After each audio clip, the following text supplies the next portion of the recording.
Dito guys, tuturuan ko kayo ng onting rotation kay Hellcart. Kung mid lane Hellcart kayo guys, ganito ang gawin nyo. I-clear nyo agad ng minion nyo soon as possible guys. Mas maganda sa mabilis. Huwag nyo intindihin yung damage ng kalaban. Wala yan guys, magre-regen ka naman din sa passive skill mo. Sabay, rumekta ka sa gold lane para malambot yung hero. Kasi dito, hindi pa nila nakuha yung mga minion nila, tsaka yung mga catapult. Pwede din pala guys sa XP lane. Pwede rin to sa gold lane and mid lane. Kaya bahala kung saan gusto nyo. Pwede nga rin kayong rumekta sa blue buff or red buff ng kalaban kung saan sila nagsimula. Ayan guys, easy first blood. Tapos i-clear nyo agad yung minion nyo ulit. At pagka-clear nyo, huwag nyo intindihin guys yung mid lane.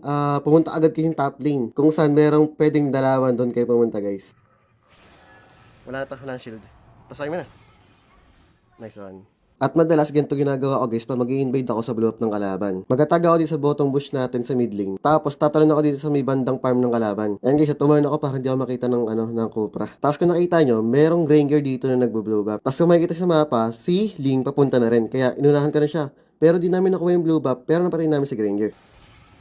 Tapos ayan guys, mag-bush-bush na lang kayo para maghunt ng mga low level na kalaban. Kasi kung makikita nyo, ang laki na lamang namin sa game.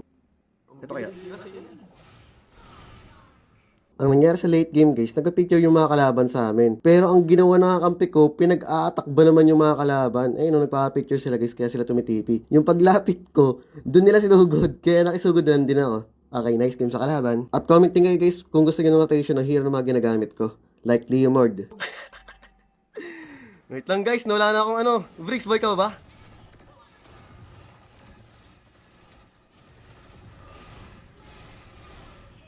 Kita niyo yung pasok ko doon, guys. Ay, patay ako. Boy pa ako guys, tulungan niyo ako. God of assist. Ika. Bad trip!